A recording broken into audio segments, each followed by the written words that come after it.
എൻ്റെ പേര് ചെങ്കിസ് ഖാൻ. ഞാൻ ഒരു MMA ആമച്ചർ ഫൈറ്ററാണ്. ഞാൻ ഏകദേശം ഒരു 6-7 വർഷമായിട്ട് കണ്ടിന്യൂസ് ആയിട്ട് ട്രെയിനിങ് ചെയ്തുകൊണ്ടിരിക്കുകയാണ് സ്പാർട്ടൻസിൽ. എൻ്റെ ആശാൻ ജോയ്സ് മാസ്റ്ററാണ്. ഇപ്പോൾ കുറച്ച് ദിവസങ്ങളായിട്ട് കുറച്ച് ഇഷ്യൂസ് നടക്കുന്നുണ്ട് മണവാളനും ബാക്കിയുള്ള കാര്യങ്ങളൊക്കെ ആയിട്ട്. മണവാളൻ്റെ ഫൈറ്റ് കണ്ടുകൊണ്ട് നിങ്ങൾ സ്പാർട്ടൻസിലെ ഓരോ ഇവന്റ് നിങ്ങൾ വിലയിരുത്തുന്നത് ടോട്ടലി റോങ് ആണ്. സ്പാർട്ടൻസിലെ ഒരുപാട് നല്ല നല്ല ഫൈറ്റേഴ്സ് മുൻപുണ്ടായിട്ടുണ്ട്. ഇപ്പോൾ ഒരുപാട് പേര് ട്രെയിനിങ് ചെയ്ത് ഇപ്പോൾ ഇനി അപ്കമിങ് നല്ല നല്ല ഫൈറ്റേഴ്സ് ഇവിടെ നിന്ന് വരുന്നുണ്ട്. പിന്നെ ഇതിന്റെ മെയിൻ ആയിട്ട് ഇഷ്യൂ എന്താണെന്ന് വെച്ച് കഴിഞ്ഞാൽ മണവാളന്റെ ഫൈറ്റുമായി ബന്ധപ്പെട്ടിട്ടാണ് ഇപ്പോൾ നടക്കുന്ന ഇഷ്യൂസ് അല്ല. മണവാളന്റെ ഓപ്പണന്റ് വളരെ വീക്കായിരുന്നു. ആള് ട്രെയിനിങ് ചെയ്തുകൊണ്ടിരിക്കുന്നത് 3 മാസമായിട്ടുള്ളൂ. ആ ഒരാളെ ഫൈറ്റ് ചെയ്ത് വിൻ ചെയ്തെന്ന് പറയണേ സ്റ്റേറ്റ് ലെവലിൽ. അത് ഇത്ര വലിയ ആഘോഷമാക്കേണ്ട ആവശ്യമുണ്ടായിരുന്നു. അപ്പൊ ഞാനൊരു കമന്റ് ഇട്ട്, അതായത് 2 പേരെ ഞാൻ ടാഗ് ചെയ്തിട്ട് ഞാൻ പറഞ്ഞു, ഈ 2 പേരിൽ ഒരാളെ എനിക്ക് സെലക്ട് ചെയ്യാം. അതിലൊരാളെ റിങ്ങിൽ അടിച്ചു തോപ്പിച്ചാൽ ഞാൻ അല്ലെങ്കിൽ ഞങ്ങൾ പറയും നീ നല്ലൊരു ഫൈറ്ററാണ്.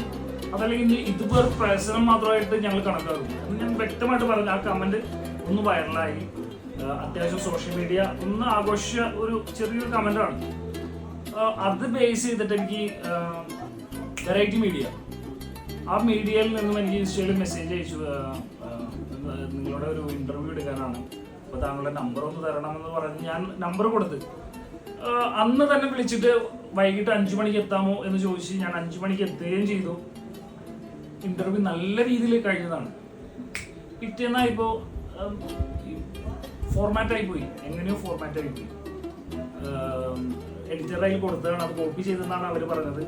നേരെ ഈ ചിപ്പ് ക്യാമറമാൻ കൊണ്ടുപോയി ക്യാമറമാൻ അവരുടെ ആ വർക്കിൻ്റെ ഇടയിൽ ഇത് ഫോർമാറ്റ് ചെയ്യേണ്ടി വന്നു എന്നാണ് പറയപ്പെടുന്നത്. എനിക്കറിയില്ല എന്താ ഇതിനകത്ത് സത്യം എന്നുള്ളത്.